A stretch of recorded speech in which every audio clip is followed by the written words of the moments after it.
Diamond FM, your one-stop dial.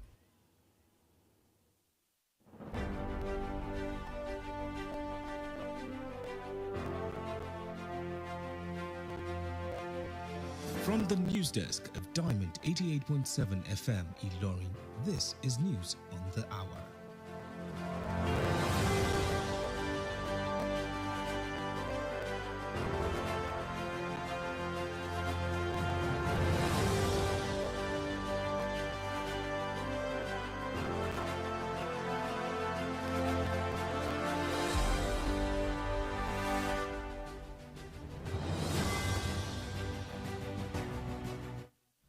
In the headlines, Buhari arrives Washington, D.C. for United States Africa Leaders Summit. Experts urge federal government to implement family planning policies. Diamond FM expresses appreciation on second-year anniversary. On the foreign scene, Zelensky renews diplomacy as Biden signals air defense is a priority. And in sports, Buhari salutes Moroccan football team for making Africa proud.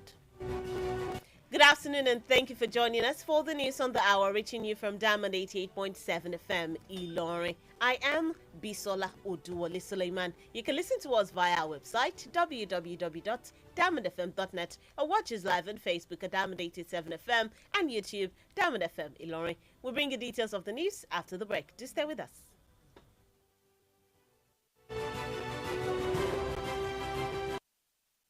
Drug abuse affects both brain and behavior. It has multifaceted impacts on one's body, mind, and nervous system. However, you can avoid being addicted by giving zero tolerance to the use of drugs. Associate yourself with the right persons. Do not give in to peer pressure and learn to handle life's pressure rather than resorting to hard substances. Remember, Diamond 88.7 FM cares for your sound spirit and good health.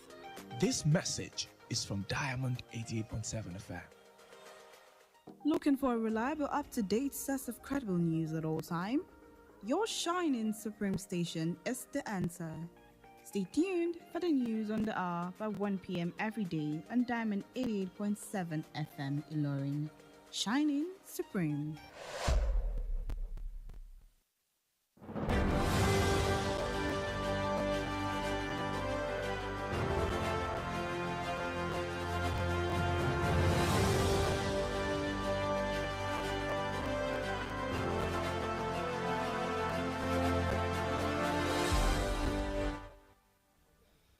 Welcome back. Now the news in detail.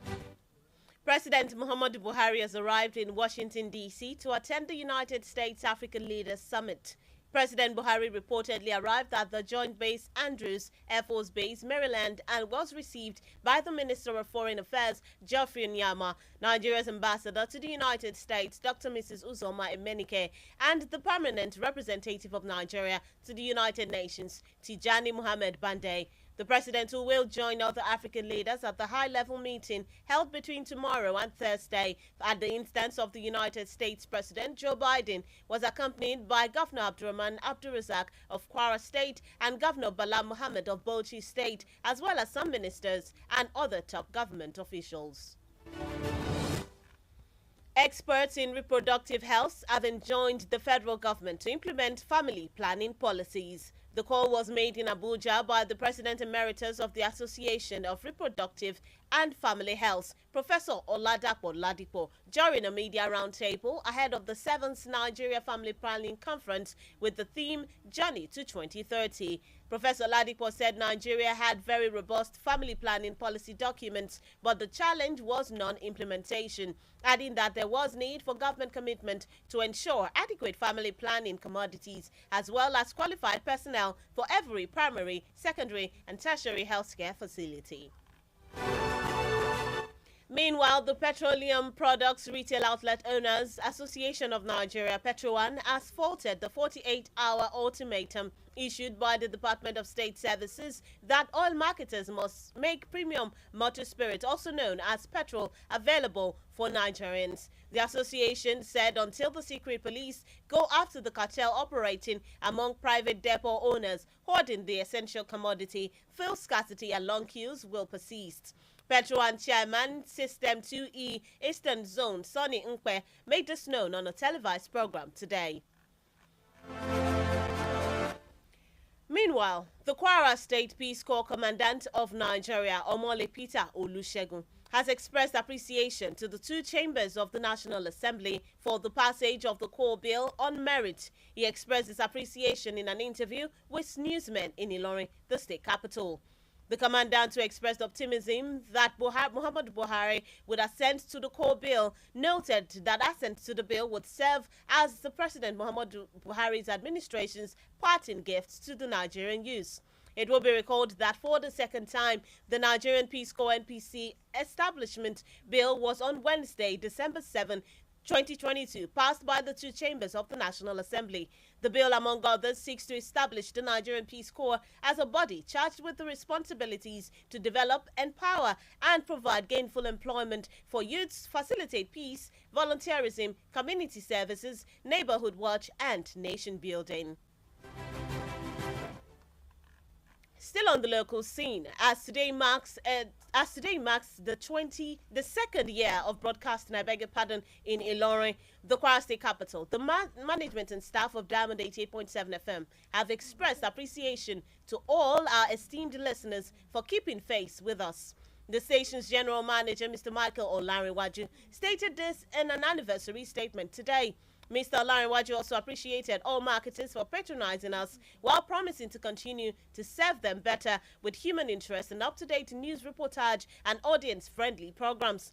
The general manager congratulated all the staff and independent broadcasters of the station on the good job so far and charged them to continue to be good ambassadors of the station and put in more effort in ensuring the station continues to shine supreme in all fronts. In Imo State, the Imo State Police Command has warned that the command is now out to deal mercilessly with the hoodlums terrorizing the state, following the killing of 3 of the hoodlums who attacked the Imo State headquarters of the Independent National Electoral Commission, INEC, located along Port Harcourt Road in Owerri earlier this morning. The Imo State Police Public Relations Officer, Michael Abatam, gave this warning while briefing newsmen in Owerri on the outcome of the attack. Abatam described the breakthrough made by the command to the high-level intelligence and preparation of the security agencies to repel such attacks in the state, noted that the command had recovered some of the petrol bombs used in the attack.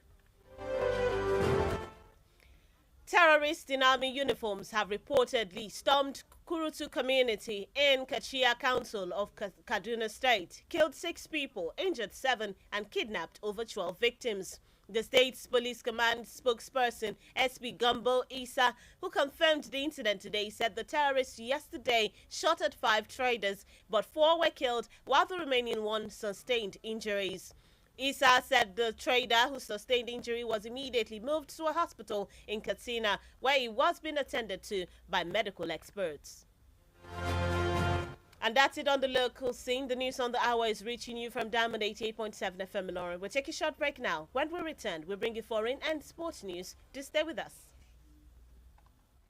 Follow us on social media, Facebook, Twitter, and Instagram at Diamond 887 FM. Diamond FM, shining supreme.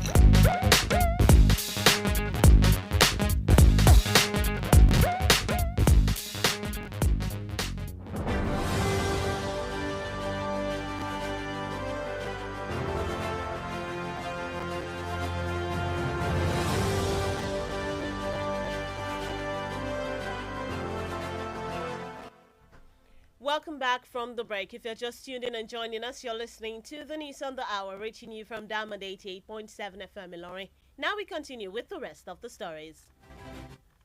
On the foreign scene, Ukrainian President Volodymyr Zelensky has stepped up diplomacy over Russia's invasion of his country by holding talks with the leaders of the United States, Turkey, and France amid protracted fighting on the eastern front of the 9-month-old war.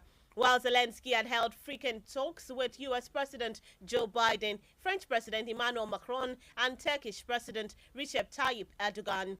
Since Russian forces invaded in late February, it is reported reportedly unusual for him to hold such discussions over a single day. Meanwhile, German Chancellor Olaf Scholz is due to convene an online meeting with G7 leaders and European Union foreign ministers today to try and agree on further sanctions on Russia and additional aid or arms deliveries to Ukraine.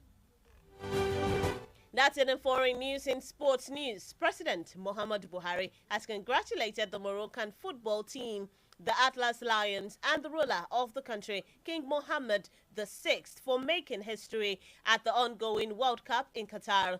In a congratulatory message issued by spokesperson Malam Garba Shehu today in Abuja, Buhari lauded the Atlas Lions for becoming the fourth team from an African nation to ever qualify for the World Cup quarterfinals. According to Buhari, Morocco has made the entire continent proud with their grit and dexterity, giving hope that an African team can indeed win and should win the ongoing global championship in Qatar. That's it in sports. With that, we've come to the end of the news on the hour. But before we go, here is a recap of the major highlights has brought to you.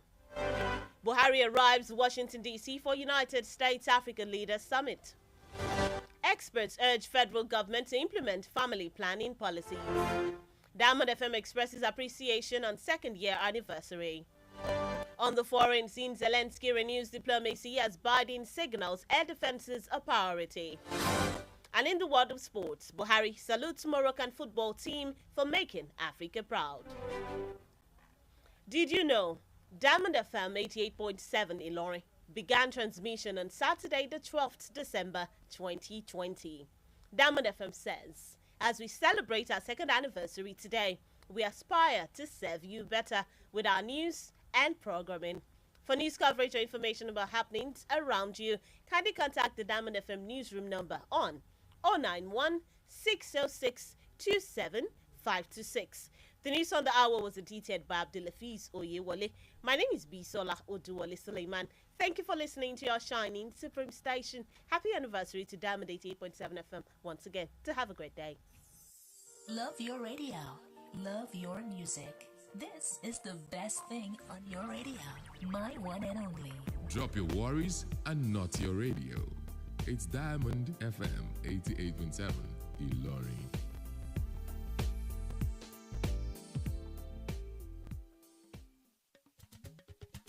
Látinú yàrá ìròyìn Diamond 88.7 FM Ìlọrin, ìròyìn ẹ̀kúnrẹ́rẹ́.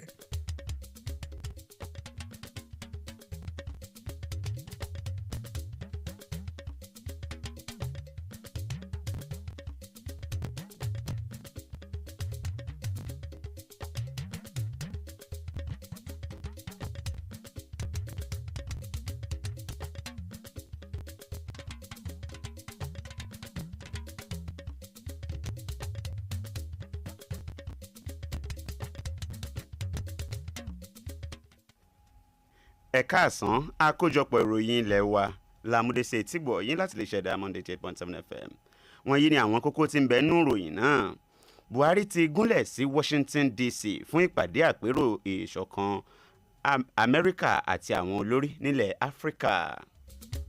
Àwọn akọ́ṣẹ́mọṣẹ́ rọ ìjọba àpapọ̀ kó ṣe ètò ìfẹsẹ̀múlẹ̀ ìlànà ìfètòsọ́mọ bíbí. Diamond FM Ìlọrin fẹ̀mí ìmoore hàn lórí ayẹyẹ ọdún kejì ìgbóhùnsáfẹ́fẹ́. Ìròyìn ilẹ̀ òkèèrè, Zelensky ṣe ìsọdọ̀tun ìbáṣepọ̀ rẹ̀ pẹ̀lú àwọn orílẹ̀-èdè mìíràn bí Biden ṣe ń sọ di mímọ̀ wípé ètò ààbò ojú òfurufú ṣe pàtàkì. Ìròyìn eré ìdárayá, Buhari gbóríyìn fún ikọ̀ agbábọ́ọ̀lù Morocco fún bí wọ́n ṣe gbé ògo ilẹ̀ Áfíríkà ga. Ẹ káàsán, ẹ ṣeun bí ẹ ti ṣe ń tẹ́tí gbọ́ àwọn ìròyìn wa ní Diamond 88.7 FM Ìlọrin. Olóyèdé Seyi Jacob ní oníròyìn yín. Ẹ tún lè gbọ́ wa lórí ìtàkùn ẹ̀rọ ayélujára www.diamondfm.net. Ẹ lè rí wa wò lórí Facebook Diamond 887 FM àti YouTube Diamond FM Ìlọrin. Ẹ̀kúnrẹ́rẹ́ ìròyìn yóò dé sí etí gbọ́ yín lẹ́yìn ìdánudúró ráńpẹ́ yìí.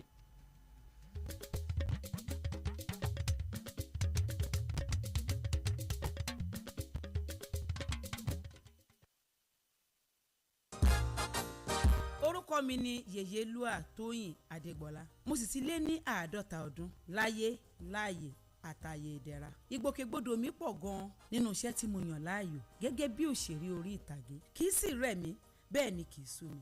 Àwọ̀ mi sì ń jí pépépé síbi ìtọ́mọ tuntun lójoojúmọ́. Ẹ fẹ́ mọ̀dí abájọ. Monomin Plus atẹ́jẹ̀ṣe oògùn tó ń fi epo ẹja cod liver oil ṣẹjọ́ ẹ̀ food supplement ni. Èròjà ẹ peléke, ó ń tara ṣe, ó ń máradán, ó ń jẹ́ kọ́mọdé dàgbà dáadáa, ó sì ń jẹ́ kí àgbàlagbà máa ta kébékébé. Monomin Plus. Monomin Plus fún èròjà tó ń tún inú ara ṣe lẹ́yìn ìwádìí ìmọ̀ ìjìnlẹ̀. A tún fi èròjà cod liver oil epo ẹja sí i ló fi wá di oògùn méjì tá a papọ̀ sínú ẹyọ kan ṣoṣo. La fi ń pè é ní Monomin Plus. Iléeṣẹ́ Tuyi Pharmaceutical Industries Limited. Àwọn tó lórúkọ tó ṣe gbẹ́kẹ̀lé níbi kápò oògùn òyìnbó ló ṣe é. Monomin Plus. Monomin T-Pump concept onílé ìfọkànbalẹ̀ akọ́rẹ́dé àwọ̀lú Ìlọrin gbogbo Kwara gbàwọ́ tọwọ́ tẹsẹ̀ ẹ ṣé àdúpẹ́ àjọṣe wa ò ní bàjẹ́ o ẹ ṣé ralẹ̀ lọ́dọ̀ wa T-Pump lówó tí ò gàjàrà lọ àgbà bẹ́ẹ̀ alùbáríkà làwa ń fẹ́ o. Bẹ́ẹ̀ni ìròyìn ayọ̀ láti iléeṣẹ́ T-Pump concept onílé ìfọkànbalẹ̀ àǹfààní gbogbo àwọn tó ń béèrè tó ń sọ pé káwọn tó gbọ́ nípa ìdínwó ilẹ̀ táǹtà ó pẹ́ díẹ̀ àti gbà láti jẹ́ kẹ́dínwó yóò tẹ̀síwájú títí wọ December 31 òpin ọdún yìí ilẹ̀ T-Pump tó wà lóko olówó site 1 and 2 àtẹlẹ́ tó wà lókè òyì 399,000 naira péré ni èyí tó wà ní elémèrè tá a pè ní land banking tá a lè ra pamọ́ fúnra wa àti fọ́mọ torí ọjọ́ iwájú 199,000 naira péré ni fa àfọwọ́kùn ẹ lè sàdájú owó àbíkẹ́ sẹ́tẹ́lẹ̀ kan náà ẹ̀yin ni ẹ máa ṣàfihàn tara ṣàṣà máa bọ̀ lọ́fíìsì T-Pump tó wà ní suite 8 legislative quarters along GD road Ìlọrin telephone 08052888552. T-Pump concept developer that cares. Diamond FM Ìlọrin àwa là ń gbé ìròyìn àwọn ìṣẹ̀lẹ̀ orin àtàwọn amúlùdùn yògbà tí ò láfijọ́ ṣe ti aráyé.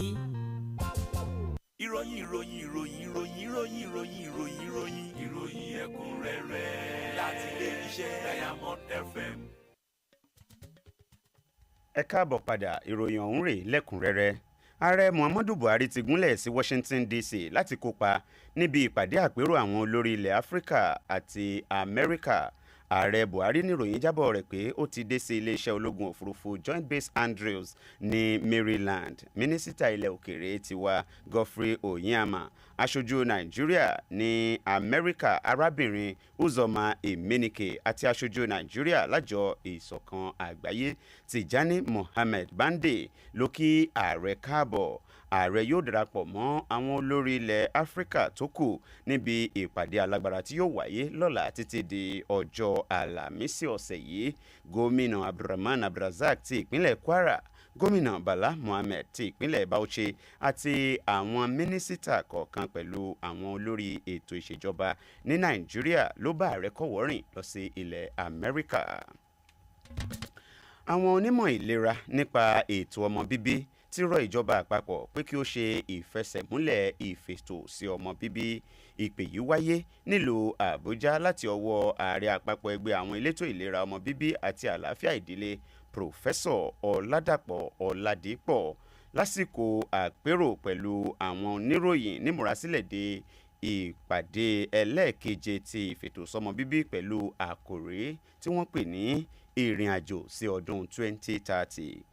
Pòfẹ́sọ̀ Ládìpọ̀ sọ pé Nàìjíríà ní ètò ìlànà ìfètò sọ́mọ bíbí tó dára púpọ̀ ṣùgbọ́n ìpèníjà kan tí a ní ni ìṣàmúlò rẹ̀. Ó fi kún pé ìjọba nílò láti fi àkókò jì fún ìfẹsẹ̀múlẹ̀ ìlànà ìfètò sọ́mọ bíbí. Ẹgbẹ́ àwọn aláràtúntà epo bẹntiró tí a mọ̀ sí Petron ti tako gbèdéke wákàtí 48 tí iléeṣẹ́ àjọ tẹlẹ̀múyẹ́ DSS fún àwọn alágbàtà epo láti jẹ́ kí epo wà lọ́pọ̀ yanturu fún aráàlú. Ẹgbẹ́ ọ̀hún sọ pé ó dìgbà tí àwọn ọlọ́pàá nú bá bẹ̀rẹ̀ sí ní fi ọwọ́ ṣìnkún òfin mú àwọn alágbára tó ń dí àti répo rà láwọn ibùdó epo aládàáni lọ́wọ́ kí òpin lè dé bá àìrépo rà àti àtòkúdórógbó ní àwọn ilé epo wa káàkiri. Alága ẹgbẹ́ Petron System 2E níhà àríwá Sanni ń pè ló sọ̀rọ̀ ọ̀hún lónìí lórí ètò orí móhùnmáwòrán kan. Adarí ikọ̀ Peace Corps Nàìjíríà ní ìpínlẹ̀ Kwara Ọmọlé Peter Olúṣẹ́gun ti fi ẹ̀mí ìmoore hàn sí ilé ìgbìmọ̀ asòfin Nàìjíríà méjèèjì fún bí wọ́n ṣe buwọ́lu ìsọdòfin àbá tí yóò sọ Peace Corps di ikọ̀ elétò ààbò ìjọba. Ó fi ẹ̀mí ìmoore rẹ̀ hàn nínú ìfọ̀rọ̀wánilẹ́nuwò níròyìn nílùú Ìlọrin tí ṣe olúùlú ìpínlẹ̀ Kwara. Adarí ìpínlẹ̀ Kwara sọ pé àwọn nírètí pé ààrẹ Muhammadu Buhari yóò buwọ́lu àbá ọ̀hún láìpẹ́. Ó ṣàkíyèsí pé bíbuwọ́lu àbá ọ̀hún yóò jẹ́ ẹ̀bùn ìdágbére tí ààrẹ Buhari lè fún àwọn ọ̀dọ́ Nàìjíríà. Ẹ ó rántí pé fún ìgbà kejì wọ́n buwọ́lu àbá ìdásílẹ̀ Nigeria Peace Corps lọ́jọ́rú ọjọ́ keje oṣù kejìlá ọdún 2022 nílé ìgbìmọ̀ aṣojú-ṣòfin àti ilé ìgbìmọ̀ aṣòfin Nàìjíríà.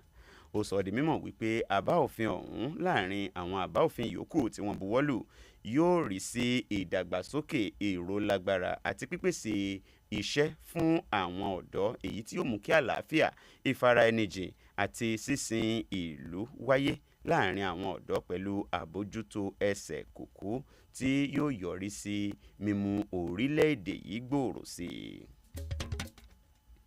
Bí òní ṣe jẹ́ ọjọ́ àmì ayẹyẹ ọdún kejì ìgbóhùnsáfẹ́fẹ́ Diamond FM nílùú Ìlọrin tí ṣe olú ìlú ìpínlẹ̀ Kwara, àwọn aláṣẹ àti òṣìṣẹ́ Diamond 88.7 FM fi ẹ̀mí ìmoore wọn hàn sí gbogbo àwọn tó ń gbọ́ iléeṣẹ́ rédíò ọ̀hún àti ìfẹ́ tí wọ́n fi ń hàn sí àwọn òṣìṣẹ́.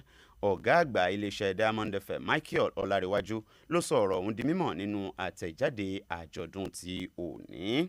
Ọlárẹ̀wájú tún dúpẹ́ lọ́wọ́ àwọn tó bá wa darapọ̀, àwọn tí wọ́n bá wa dòwò pọ̀, bẹ́ẹ̀ ló tún ṣèlérí pé wọ́n túbọ̀ gbádùn àwọn ìròyìn ẹ̀kúnrẹ́rẹ́ tó jẹ́ ojúlówó àti àwọn ètò amúnú ẹni dùn lọ́lọ́kan òjọ̀kan. Ọ̀gá àgbà tún kí gbogbo òṣìṣẹ́ àti àwọn tó ń gbóhùnsáfẹ́fẹ́ lórí ìkànnì Diamond FM ti ìlú Ìlọrin kú oríire ayẹyẹ ọdún kejì àti fún iṣẹ́ takuntakun tí wọ́n ń ṣe. Bẹ́ẹ̀ ló rọ̀ wọ́n kí wọ́n má ṣe fà sẹ́yìn, kí wọ́n tẹ̀ síwájú láti máa jẹ́ aṣojú rere kí iléeṣẹ́ Diamond FM Ìlọrin lè tẹ̀ síwájú láti máa tàn yìnrìn yìnrìn ní gbogbo ọ̀nà.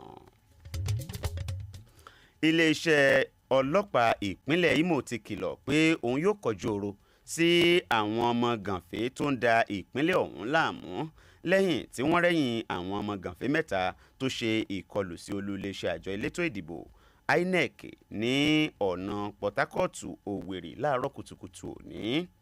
Alukoro iléeṣẹ́ ọlọ́pàá ìpínlẹ̀ Imo Michael Abatam sọ̀rọ̀ ìkìlọ̀ ọ̀hún lónìí lásìkò tó ń bá àwọn oníròyìn sọ̀rọ̀ ní Òwèrì lórí ìṣẹ̀lẹ̀ ìkọlù ọ̀hún.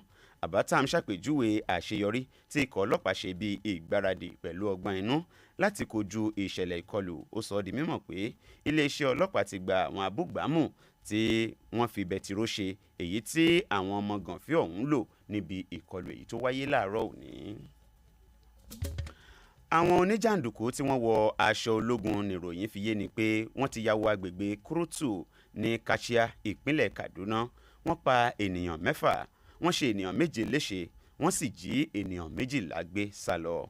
Alukoro iléeṣẹ́ ọlọ́pàá SP Gambo Isa tí ó fi ìdí ìṣẹ̀lẹ̀ ọ̀hún múlẹ̀ lónìí sọ pé àwọn oníjàǹdùkú yìnbọn mọ́ oníṣòwò 5, ṣùgbọ́n 4 ló kú nínú wọn, ẹnìkan farapa yánnayànna. Isa sọ pé oníṣòwò ọ̀hún tó ní ìfarapa ni wọ́n ti gbé lọ sí ilé ìwòsàn ní yàjóyàjó tó sì ti bẹ̀rẹ̀ sí ní gba ìtọ́jú. Àkójọpọ̀ ìròyìn ilẹ̀ wa lẹ́ ń tẹ́tí sí ní Diamond 88.7 FM Ìlọrin. Ìròyìn ọ̀hún yóò tẹ̀ síwájú lẹ́yìn ìdánudúró ráńpẹ́ yìí. Àròyìn ẹ má yí kúrò ńbẹ̀.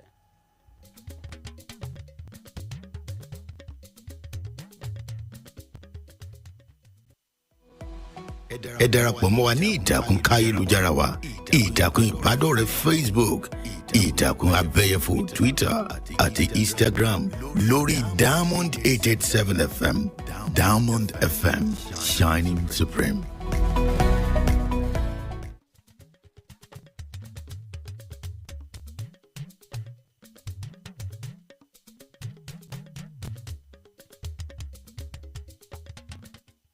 Ẹ káàbọ̀ padà. Àkójọpọ̀ ìròyìn ilẹ̀ wa lẹ́ ń tẹ́tí sí ní Diamond 88.7 FM Ìlọrin.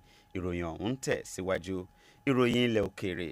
ààrẹ orílẹ̀-èdè Ukraine Volodymyr Zelensky ti tẹ̀síwájú lórí ìfọwọ́sowọ́pọ̀ pẹ̀lú àwọn orílẹ̀-èdè mìíràn lórí ìkọlù tí Russia ń ṣe sí orílẹ̀-èdè rẹ̀ nípa jíjókòó ọ̀rọ̀ pẹ̀lú àwọn olórí ilẹ̀ Amẹ́ríkà, Turkey, France lórí ọ̀rọ̀ ìjà tí ó ti ń wọ oṣù mẹ́sàn-án lọ báyìí. Nígbà tí Zelensky sọ̀rọ̀ lóòrèkóòrè pẹ̀lú ààrẹ ilẹ̀ Amẹ́ríkà, ààrẹ ilẹ̀ ti Faransé Emmanuel Macron àti ààrẹ Turkey Recep Tayyip Erdogan látìgbàdégbà tí Russia ti ń ṣe ìkọlù sí orílẹ̀-èdè Ukraine láti ìparí oṣù kejì ọdún 2022 tí a wà yìí. Bákan náà, alákòóso ìjọba ní Germany Olaf Scholz ṣetán láti ṣe ìpàdé orí ẹ̀rọ ayélujára pẹ̀lú àwọn olórí nílẹ̀ aláwọ̀ funfun èyí tí a mọ̀ sí G7 àti àwọn mínísítà ilẹ̀ òkèèrè nílẹ̀ aláwọ̀ funfun lónìí láti fohùn ṣọ̀kan lórí ètò ìbáwí tí wọ́n ó ṣe fún Russia àti àtìlẹ́yìn ìpèsè àwọn ìrànwọ́ ohun ìjagun èyí tí wọ́n ó ṣe fún ilẹ̀ Ukraine. Ìròyìn eré ìdárayá. Ààrẹ Muhammadu Buhari kí ikọ̀ agbábọ́ọ̀lù Morocco kú oríire àti olórí orílẹ̀-èdè ọ̀hún Ọba Mohammed kẹfà fún bí wọ́n ṣe fi ìtàn balẹ̀ ní ìdíje ife ẹ̀yẹ àgbáyé tó ń lọ lọ́wọ́ ní Qatar.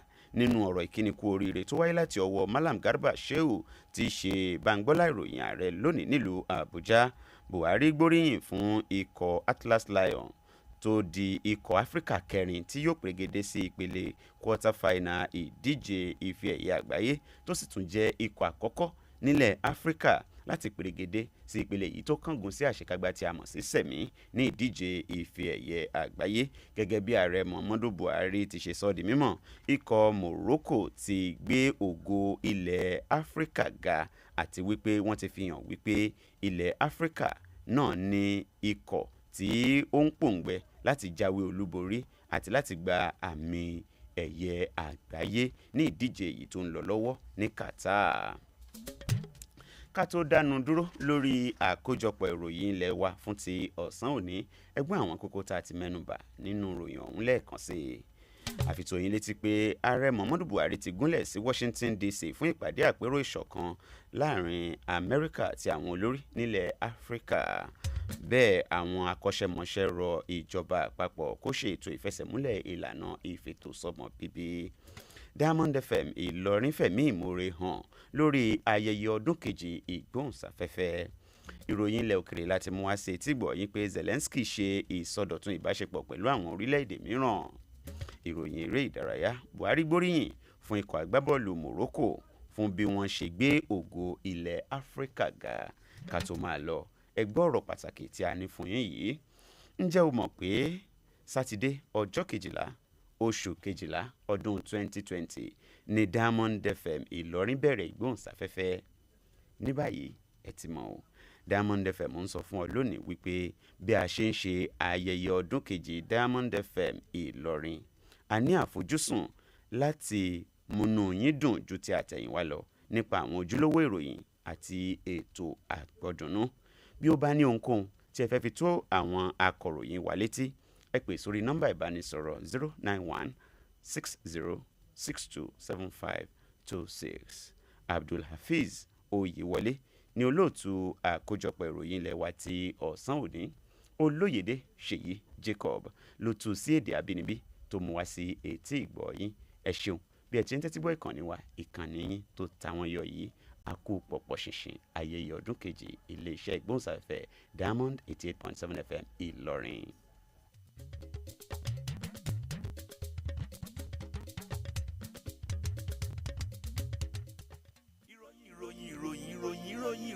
Ìròyìn ẹ̀kúnrẹ́rẹ́ láti ilé-iṣẹ́ Diamond FM.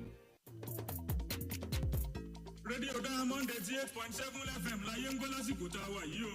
torí pé bígi bá lógi bírin bá lurin ọ̀gá dójú kan bí ṣẹ̀kẹ̀rẹ̀ bá dún bá gbogbo bá dún ariwo jura wọn lọ. Diamond FM yọ lókè bí òṣùmàrè àfi dídán táwọn